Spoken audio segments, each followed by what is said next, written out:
Assalamualaikum warahmatullahi wabarakatuh. Sebelumnya perkenalkan, nama saya Selvi Triutari dan rekan saya bernama Siti Adlia Anggari Kumiadi. Di sini kami akan mereview jurnal yang ke-22 dengan judul Strategi Antimikroba Bioanorganik di Era Resistensi. Abstrak, munculnya organisme multidrug resisten telah menjadi masalah klinis utama di seluruh dunia. Penggunaan antibiotik lini pertama yang ekstensif dan rutin untuk mengendalikan infeksi memicu perkembangan berbagai mekanisme resistensi mikroba. Terlepas dari kenyataan bahwa banyak teknologi canggih memungkinkan desain molekuler antibiotik baru, infeksi terkait MDR tetap menjadi tantangan besar bagi pengobatan modern. Akibatnya, ada kebutuhan mendesak untuk menemukan metode lain untuk mengurangi masalah resistensi antimikroba. Platform antimikroba bioanorganik yang inovatif menawarkan alternatif yang menarik untuk memerangi resistensi mikroba. Strategi bioanorganik dengan berbagai mekanisme aksi berdasarkan 1. Kompleks logam kecil, 2. Makromolekul logam yang dimodifikasi, 3. Nanopartikel oksida logam dan logam, 4. Platform bioanorganik yang diaktifkan oleh cahaya untuk mengatasi resistensi patogen. Tantangan utama dalam pengobatan modern mencakup resistensi obat yang terkait dengan penyakit stadium lanjut yang tidak dapat disembunyikan sepenuhnya. Resistensi semakin menjadi masalah di seluruh dunia karena kecepatan menemukan obat baru telah melambat sementara penggunaannya terus meningkat.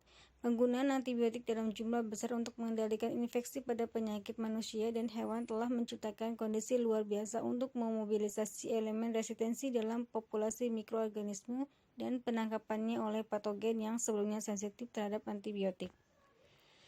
Kita sekarang hidup di era resistensi yang terus meningkat dengan infeksi yang disebabkan oleh mikroorganisme multidrug resistance yang pengobatannya melalui penggunaan antibiotik yang aman, murah, dan efektif sudah tidak terlihat lagi. Infeksi MDR adalah salah satu alasan paling serius untuk kematian pasien dengan lesi traumatis dan setelah operasi. Berdasarkan resistensi obat yang terus meningkat untuk 6 patogen yang paling resisten, beban kematian terkait MDR dapat meningkat menjadi jutaan nyawa setiap tahun. Resistensi mikroba dan strategi pemberantasannya. Aktivitas antimikroba antibiotik didasarkan pada gangguan proses biokimia penting yang mengakibatkan penghambatan pertumbuhan dan pembelahan sel dan dalam kasus agen bakterial, kematian sel. Mikroorganisme seperti bakteri atau jamur selalu memiliki alat molekuler untuk mendorong resistensi. Mikroba tidak hanya secara intrinsik resisten terhadap antibiotik tertentu, tetapi juga dapat memperoleh resistensi terhadap antibiotik melalui mutasi pada gen kromosomal dan dengan transfer gen horizontal. Mekanisme klasik dari resistensi termasuk masuknya obat yang buruk atau pengeluaran berlebihan, inaktivasi obat atau kurangnya aktivasi, perubahan seperti perubahan tingkat ekspresi dari target obat atau modifikasinya, aktivasi respon adaptif pro-kelangsungan hidup dan kurangnya kematian sel, induksi karena apoptosis disfungsional. Dengan mempertimbangkan fakta-fakta ini, tidak ada keraguan bahwa resistensi obat merupakan tantangan besar untuk mendapatkan perbaikan dengan menggunakan kombinasi pengobatan tradisional dan atau menawarkan prosedur terapeutik yang benar-benar baru.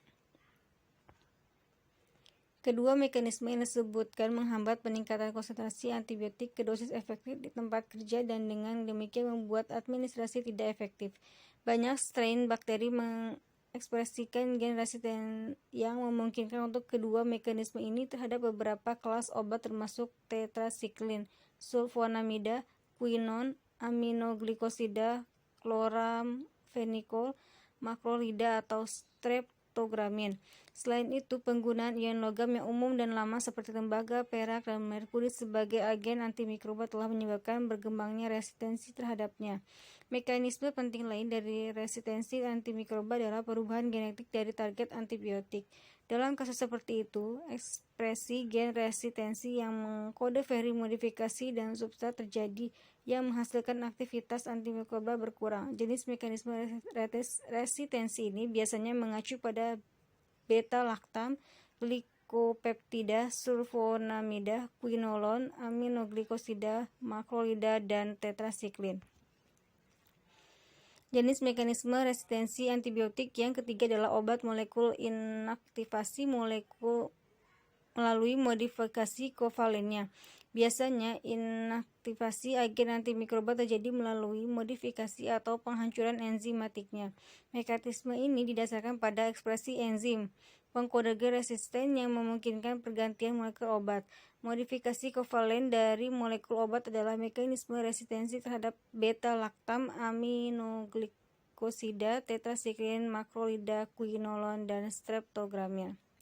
Mekanisme kuat terakhir dari resistensi mikroba yang dibahas di sini adalah pembentukan biofilm. Untuk strain biofilm, frekuensi mutasi G meningkat secara signifikan dibandingkan dengan bakteri isogenik yang tumbuh secara planktonik. Namun, mekanisme resistensi antibiotik konvensional tidak cukup untuk menjelaskan sebagian besar kasus infeksi terkait biofilm yang resisten terhadap antibiotik. Biofilm yang dihasilkan oleh mikroorganisme memungkinkan akuisisi relung ekologi baru dan sel yang tersembunyi dalam matriks biofilm 3D sangat resisten terhadap perawatan antimikroba termasuk antibiotik. Kurangnya pemahaman tentang resistensi mikroba adalah salah satu alasan utama lambatnya pencapaian dalam pengembangan strategi yang efektif untuk mencegah dan memerangi strain MDR yang terkait dengan infeksi. Kemajuan dalam genomik, biologi sistem, dan biologi struktural telah menjelaskan banyak peristiwa yang tepat di balik resistensi dan akan terus memberikan pemahaman yang lebih baik. Informasi ini akan membantu dalam menemukan agen baru yang dapat mengelak atau menetralkan mekanisme resistensi yang ada. Strategi terapeutik baru yang cerdas diperlukan untuk tidak hanya melawan infeksi tetapi juga menghindari resistensi dan melindungi mikrobioma alami. Selain antibiotik yang diketahui, molekul antimikroba baru, biologi bahan membantu, dan sistem pengiriman terkontrol cerdas dapat dimasukkan dalam strategi terapi modern tersebut. Pengobatan infeksi harus mengadopsi model pengobatan yang dipersonalisasi yang akan mengalihkan fokus bidang dari antimikroba berspektrum luas ke sempit dan khusus penyakit. Strategi antimikroba bioinorganik. Salah satu pendekatan yang paling menjanjikan untuk memerangi resistensi mikroba didasarkan pada perancangan obat baru dan strategi terapeutik yang menggunakan berbagai mekanisme aksi secara bersamaan. Perkembangan resistensi terhadap agen antimikroba multifungsi akan membutuhkan beberapa mutasi gen simultan dalam sel mikroba yang sama yang tidak mungkin terjadi. Ada keragaman yang besar dalam platform bioanorganik yang tersedia untuk memancing antimikroba yang efektif dari kompleks Werner sederhana melalui makromolekul yang dimodifikasi logam hingga logam, oksidasi logam atau nanopartikel anorganik lainnya. Selain itu, strategi berdasarkan pemanfaatan cahaya dan platform bioinorganik yang menghasilkan inaktivasi fotodinamik dan terapi fototermal mikroba saat ini sedang dalam pengembangan yang ekstensif. Baru-baru ini, modifikasi makromolekul baik yang terjadi secara alami atau sintetik dengan logam telah menarik banyak perhatian karena aktivitas biologis multimodalnya terhadap mikroorganisme patogen. Keragaman mekanisme yang ditunjukkan oleh makromolekul yang mengandung logam bio menciptakan dasar yang sempurna untuk mengembangkan strategi multitask bioinorganik baru yang mampu mengatasi resistensi mikroba. Ion logam yang mengandung protein peptida dan dimer atau turunan logam polimerik memanfaatkan berbagai jalur akal seperti perampasan nutrisi yang diperlukan dari patogen, interaksi dengan dinding sel mikroba, atau penetrasi ke dalam sitosol diikuti dengan interaksi dengan komponen seluler untuk mengurangi resistensi mikroba. Ion logam yang mengandung protein peptida, dendrimer atau turunan logam polimerik memanfaatkan berbagai jalur aksi seperti perampasan nutrisi yang diperlukan dari patogen, interaksi dengan dinding sel mikroba, atau penetrasi ke dalam sitosol diikuti dengan interaksi dengan komponen seluler untuk mengurangi resistensi mikroba. Logam yang dimasukkan ke dalam struktur makromolekul berinteraksi dengan ligan intraseluler seperti protein dan mengkatalisasi berbagai jalur biokimia, menantang kelangsungan hidup mikroorganisme. Saat ini pendekatan fotodinamik dan fototermal untuk inaktivasi mikroba patogen muncul sebagai salah satu yang paling kuat. Penerapan generasi ROS yang diaktifkan secara fotokimia atau panas berlebih lokal memungkinkan peningkatan efisiensi terapeutik dalam pemberantasan patogen resistensi. Berbeda dengan antibiotik yang biasa digunakan yang bekerja dengan penundaan 1-2 hari setelah aplikasi, pengobatan fotodinamik antimikroba menyebabkan tindakan secara setelah paparan cahaya. Mekanisme mengatasi resistensi MDR oleh PDI didasarkan pada pembentukan berbagai ROS secara bersama, termasuk oksigen singlet dan radikal yang berpusat pada oksigen yang menyebabkan kerusakan bahan-bahan sel yang tidak dapat diperbaiki. Selain itu, kemajuan terbaru dalam nanoteknologi memberikan kesempatan untuk menggabungkan PTT dengan pengobatan PDI dalam satu platform untuk lebih meningkatkan efisiensi terapeutik. Platform molekul kecil. Salah satu strategi saat ini adalah pengembangan agen antimikroba baru berbasis molekul berfokus pada sintesis kompleks logam yang mengandung antibiotik yang dikenal sebagai ligan bola koordinasi pertama untuk pusat logam serta dikonjugasikan melalui pengatur jarak ke jenis ligan lain. Pendekatan ini memiliki 3 tujuan utama. Yang pertama, menciptakan mekanisme kebalikan dari resistensi si mikroba. 2. Mendukung pengembangan obat baru dengan mekanisme aksi yang tidak diketahui oleh bakteri patogen. Dan yang ketiga, mengurangi toksisitas ion logam dengan pembentukan kompleks koordinasi. Mekanisme kerja agen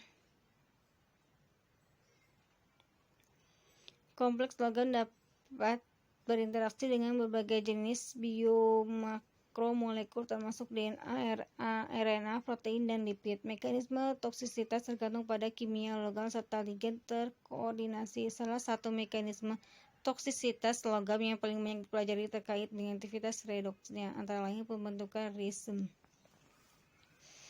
Logam aktif redoks dapat mengkatalisasi reaksi seperti fenton yang menimbulkan pembentukan ROS yang menghasilkan protein, lipid, atau oksidasi DNA. Logam dapat menyebabkan modifikasi struktural yang menyebabkan disfungsi bimakromolekul. Logam juga dapat mengganggu integritas membran sel atau menyebabkan hilangnya potensi kemiosmotik dari membran. Kompleks logam juga dapat meningkatkan kerusakan DNA yang menyebabkan kematian sel. Saat menyelidiki aktivitas antimikroba dari senyawa logam, terdapat faktor-faktor yang harus dipertimbangkan. 1. Sifat logam. Kompleks dengan logam antibakteri seperti Cu atau Ag biasanya menunjukkan aktivitas antimikroba yang meningkat. 2. Sifat ligan. Kompleks dengan obat sebagai ligan diharapkan lebih aktif. 3. Efek kelat. Kompleks dengan ligan pengkelat bidentat seperti quinolone dan NNO ligan donor menunjukkan peningkatan efisiensi antimikroba. 4. Nuklearitas logam yang sebuah kompleks dinuklear biasanya lebih aktif daripada yang mononuklear. Muatan total kompleks. Efisiensi antimikroba sering meningkat dalam urutan kompleks anionik, netral, kationik karena akumulasi kompleks bermuatan positif yang lebih tinggi. Sifat kontra-ion dalam kasus kompleks ionik. Modifikasi logam antibiotik. Kompleks logam quinolone. Quinolone adalah sekelompok obat antibakteri sintetis yang mengandung kerangka 4-oksos 1,4-dihidroquinolin. Modus tindakan mereka bergantung pada gangguan replikasi DNA. Quinolone menghambat aktivitas 2 topoisomerase esensial tipe 2 DNA girase dan topoisomerase 4, enzim yang mengubah kumparan superhelikal negatif menjadi DNA sirkuler kovalen. Mekanisme resistensi bakteri terhadap quinolone terbagi dalam 2 kategori utama. Proses pertama terkait dengan mutasi kromosom dalam gen yang mengkodekan target protein, atau mutasi yang menyebabkan berkurangnya akumulasi obat baik dengan penurunan serapan atau dengan peningkatan pengeluaran obat. Proses kedua terkait dengan gen yang terletak di plasmid yang dikaitkan dengan resistensi quinolone. Logam kompleks tetrasiklin. Tetrasiklin adalah sekelompok agen antimikroba yang umum digunakan dengan spektrum aktivitas yang luas melawan spesies bakteri gram positif dan gram negatif. Koordinasi logam penting untuk mekanisme aktivitasnya. Setelah terakumulasi dalam sel, tetrasiklin berikatan dengan ion magnesium dengan cara bidentat T. Kompleks magnesium tetrasiklin ini menghambat sintesis protein dengan mengikat ribosom mikroba dan mencegah penambahan asam amino baru ke rantai peptida. Dengan meningkatkan penggunaan antibiotik yang resistensi terhadap tetrasiklin terjadi terutama melalui 3 mekanisme konsentrasi intraselulernya. Dengan sintetis protein pelindung ribosom yang melindungi 3 ribosom dari aksi tetrasiklin atau dengan modifikasi antibiotik melalui perubahan enzimatik dari obat. Logam kompleks B-laktan. Antibiotik B-laktam adalah kelompok besar obat mispenicillin, cefalosporin, carbapenem, oxazepam, dan cefamycin yang ditandai dengan memiliki cincin B-laktam. Aktivitas senyawa ini bergantung pada penghambatan sintetis dinding seluler dengan inaktivasi satu zat peptidase yang mengkategorikan reaksi ikatan silang akhir dari sintesis peptidoglikan pada bakteri. Efektivitas antibiotik ini bergantung pada kemampuannya untuk mencapai protein pengikat penisilin secara utuh dan meningkat PBP. Resistensi terhadap B-laktam muncul biasanya karena hidrolisis antibiotik oleh B-laktamase, modifikasi PBP atau permeabilitas seluler. Kompleks logam aminoglikosida. Aminoglikosida adalah sekelompok antibiotik yang meliputi genamisin, tobramycin, amikasin, kanamycin, dan streptomycin. Mereka dicirikan oleh adanya cincin aminosiklitol yang terkait dengan gula amino dalam strukturnya. Aktivitas aminoglikosida terkait dengan penghambatan sintesis protein oleh ikatan irreversibel obat ke ribosom. Resistensi terhadap kelompok antibiotik ini terjadi karena munculnya enzim pengaruh aminoglikosida. Kompleks logam sulfonamida. Sulfonamida banyak digunakan sebagai senyawa bakteri dan anti jamur. Aktivitas mereka didasarkan pada penghambatan enzim bakteri dihidropteroat sintase serta asam nukleat mikroba dan sintesis asam folat mikroba. Resistensi pada sulfonamida biasanya dimediasi oleh alternatif bentuk sintase dihidropteroat yang diresisten terhadap obat yang tidak dihambat oleh obat. Sulfonamida memiliki gugus amino bebas atau tersubstitusi, tempat pengikatan preferensial untuk kompleks logam. Koordinasi terhadap logam memodifikasi farmakologi dan toksikologi ligan basa sulfonamida. Kompleks logam Fe3, Fe2, Zn2, Cd2, dan Cu2. Dari basa skrip novel sulfonamide sulfametrole disintesis dan disaring untuk mengetahui aktivitas antibakteri dan anti jamurnya.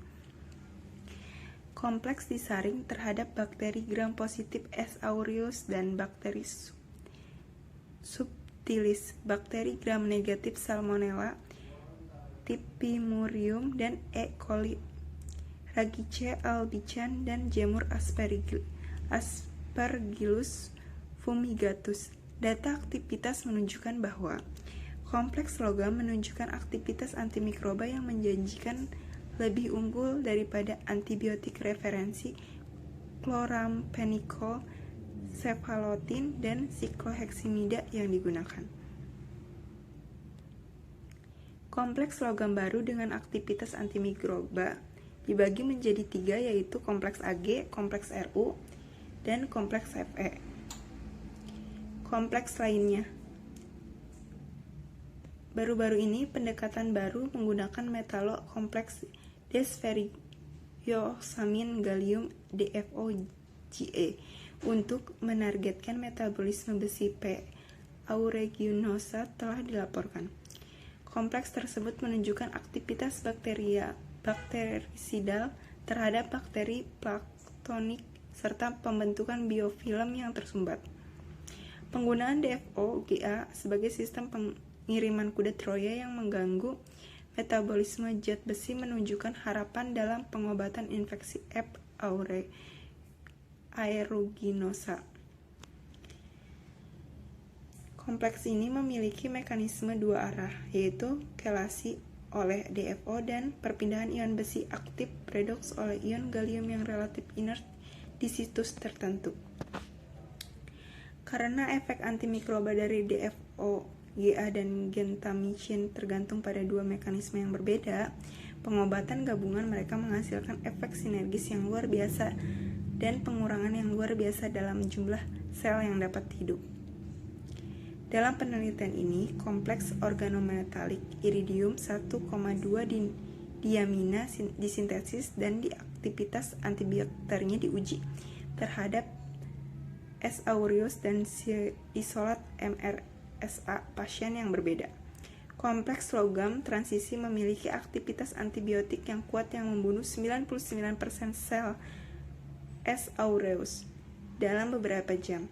Aktivitas antibiotik yang luar biasa dari senyawa organometalik dikombinasikan dengan tidak adanya aktivitas hemolitik, kurangnya sitotoksisitas terhadap sel ginjal Vero, dan tidak ada efek toksikologi yang merugikan pada tikus hingga 5 mg per kilo. Membuat rangkaian kompleks ini menjanjikan solusi untuk masalah yang berkembang pesat dari infeksi yang resisten terhadap obat. Rangkaian kompleks thorium dengan ligan basa script bidentat telah disintesis dan aktivitas antimikroba mereka terhadap beberapa strain bakteri seperti B. subtilis, S. aureus, E. coli, serta beberapa ragi C.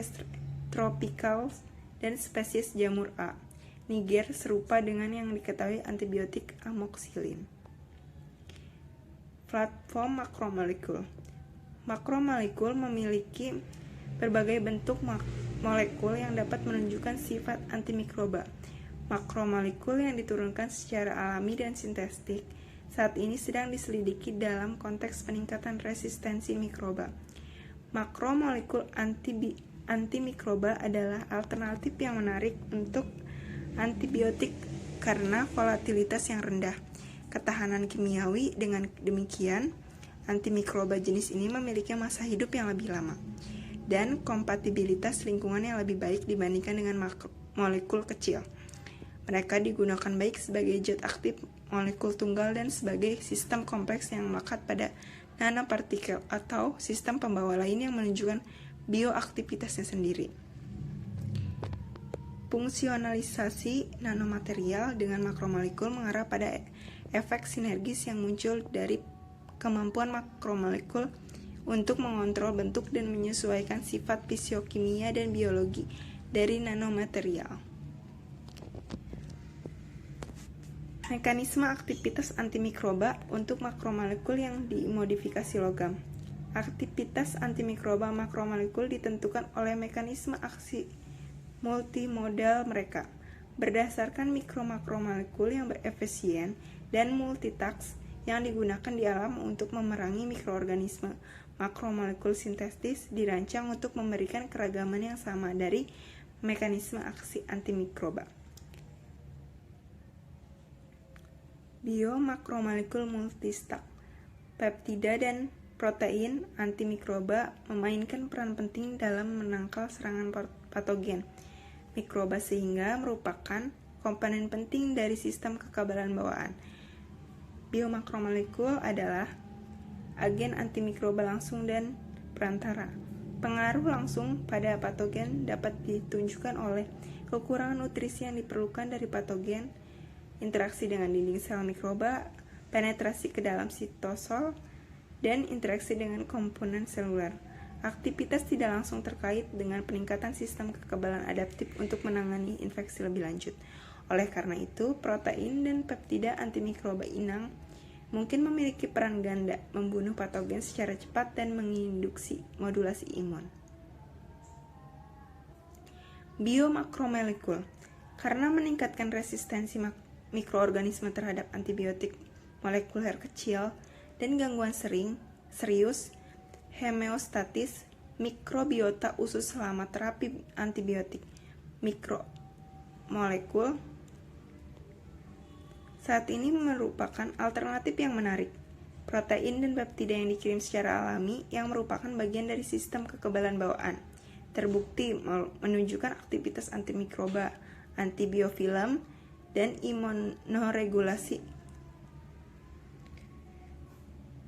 Biomakromolekul sering menunjukkan toksisitas rendah dan dapat meningkatkan pertumbuhan mikroflora usus positif. Protein dan peptida adalah salah satu kelompok biomakromolekul antibakteri yang paling terkenal. Mereka menggunakan mode aksi bertingkat yang bergantung pada komposisi asam amino, sifat pengkalat logam, aktivitas enzimatik, dan lain-lain. Selanjutnya, transmetalisasi logam pengkelat protein dapat secara signifikan mempengaruhi aktivitas antimikroba mereka.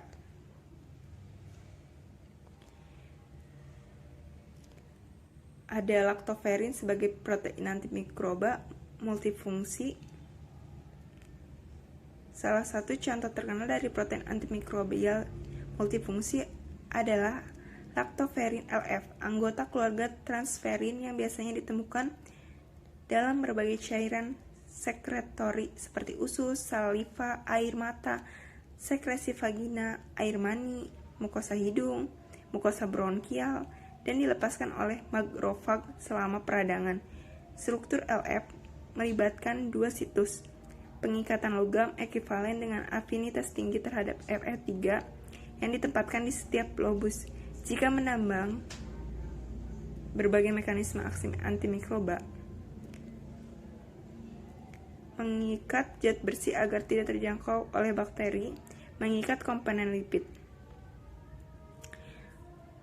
Lactoferrin jenuh besi. Aktivitas antimikroba pertama yang diadilkan dari lactoferrin terkait dengan sukestrasi besi dan dari bakteri melalui bentuk APO, lactoferrin bebas besi AFOL. Bakteri patogen harus memperoleh elemen ini di dalam inangnya untuk mempertahankan proses replikasi dan mengembangkan infeksi. Efek perlindungan LF karena sifat sekwestrasi besi telah dibuktikan terhadap berbagai strain patogen.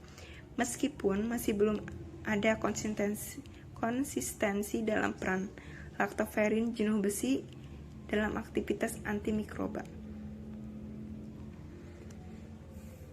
Lactoferrin jenuh mangan. Strategi lain yang diterapkan untuk memerangi resistensi mikroba terkait dengan dukungan mikroflora homostatis, mikroflora usus yang seimbang, dapat mencegah infeksi dengan mengganggu patogen. Gangguan keseimbangan ini disebabkan oleh antibiotik yang dapat menyebabkan infeksi oleh patogen eksogen dan pertumbuhan berlebih oleh patogen endogen. Lisosim. Selain lactoferrin, lisosim dianggap sebagai molekul bioaktif yang menarik. Aktivitas antibakterinya terkait dengan katalisator hidrolisis 1,4 beta ligase antara asam N-asetilmuramat dan N-asetil D-glukosamin dari membran sel bakteri peptidoglycan yang menyebabkan kerusakan dinding sel bakteri. Peptida antimikroba. Peptida antimikroba alami AMPS merupakan bagian penting dari sistem kekebalan bawaan. 162 umumnya AMP alami terdiri dari 10-50 residu asam amino dan disusun dalam kelompok yang berbeda, tergantung pada komposisi asam amino, ukuran, dan konfirmasi.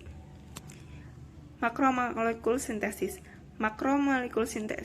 Makromolekul antimikroba telah diselidiki secara intensif sejak tahun 60-an. Awalnya makromolekul antimikroba sintesis umumnya organik dan aktivitasnya dimodifikasi dengan penggabungan gugus antimikroba dari molekul alami ke dalam strukturnya. Sebenarnya makromolekul antimikroba yang berasal dari organik masih menarik perhatian, namun makromolekul antimikroba berbasis logam sedang dieksplorasi sebagai alternatif yang menjanjikan. Selain itu, metalopolimer juga telah diidentifikasi sebagai agen antimikroba yang efektif, aktif melawan berbagai strain bakteri dari mikroba, bahkan yang resisten terhadap obat. Makromolekul berbasis logam dapat menunjukkan berbagai mekanisme aksi. Pusat logam pada saat yang sama dapat berinteraksi dengan makromolekul intraseluler seperti protein, dan enzim, dan mengkatalisasi proses biokimia. Selain itu, sifat makromolekul sintesis dapat dimodifikasi secara efektif dengan sintesis terkontrol yang mengarah ke arsitektur yang ditentukan. Makromolekul sintesis dibagi menjadi makromolekul berbasis zat besi, kobalt base, makromolekules, makromolekul berbasis tembaga, makromolekul berbasis perak, makromolekul berbasis emas, makromolekul berbasis platinum, makromolekul berbasis rutenium, platform partikel nano. Untuk melawan munculnya strain mikroba MDR dan mengatasi keterbatasan antibiotik, pendekatan terapeutik berbasis nanoteknologi baru-baru ini dikembangkan secara luas. Aktivasi nanomaterial di sistem pemberian obat membawa beberapa perbaikan inovatif dalam efek terapi yang diinginkan. Tetapi berbasis nanopartikel NP, khususnya NP oksida logam dan logam, tampaknya menjadi salah satu strategi yang paling menjanjikan untuk mengatasi resistensi obat mikroba. Perkembangan resistensi mikroba terhadap nanomaterial inovatif diyakini sangat tidak mungkin, karena pemanfaatan beberapa mekanisme disimultan dari aktivitas antimikroba mereka. Nanopartikel oksida, logam, dan logam dengan modifikasi permukaannya telah menarik perhatian banyak peneliti sebagai alat bantu untuk secara efisien menjangkau dan mengobati infeksi yang disebabkan oleh mikroorganisme yang resisten terhadap obat. Strategi berbasis cahaya. Sinar ultraviolet berenergi tinggi (UVC) memiliki kemampuan untuk membasmi mikroorganisme seluruhnya. Radiasi UV bertanggung jawab atas berbagai efek biologis, termasuk perubahan dalam struktur DNA, protein, dan banyak molekul penting secara biologis lainnya. Strategi berbasis cahaya dibagi menjadi 1. Terapi cahaya biru antimikroba. 2. Terapi fototermal PTT. Inaktivasi fotodinamik mikroorganisme PDI. Inaktivasi fotodinamik mikroorganisme PDI. Nanoteknologi dan PDI, potensial kemanjuran PDI. Kesimpulan, dalam beberapa tahun terakhir, infeksi yang disebabkan oleh mikroba multidrug resistant MDR telah menjadi tantangan kesehatan global. Untuk menghentikan penyebaran infeksi yang resisten terhadap obat, beberapa tindakan paralel tampaknya mendesak dan penting, termasuk pengembangan sistem diagnostik cepat baru untuk menghentikan penggunaan antibiotik yang tidak berdasar, perubahan mendasar dalam resep dan konsumsi antibiotik yang ada untuk menjaga kegunaannya, menerapkan terapi kombinasi dan pengembangan pendekatan alternatif yang efektif dalam penemuan obat antimikroba. Baru-baru ini, platform bioorganik seperti kompleks logam, makromolekul yang dimodifikasi logam, nanopartikel oksida logam, dan logam telah menjadi alternatif yang menarik untuk memerangi mikroba yang resisten terhadap berbagai kelas antibiotik. Beragam sifat fisiokimia dari platform ini memungkinkan mereka untuk bertindak sebagai agen antimikroba melalui berbagai mekanisme. Mereka juga dapat berfungsi sebagai pembawa pengiriman obat. Selain itu, kombinasi platform bioorganik dan cahaya menawarkan strategi antimikroba alternatif yang sangat menjanjikan seperti terapi fototermal atau inaktivasi mikroorganisme fotodinamik, sifat elektronik struktural, spektroskopi yang unik, serta reaktivitas terkenal untuk atau fotokimia berbasis asam atau redox membuat platform bioorganik sesuai untuk menyediakan strategi antimikrobial inovatif dan pencegahan simultan pengembangan resistensi dan perlindungan mikroba inang alami. Cukup sekian dari kami, kurang lebihnya mohon maaf.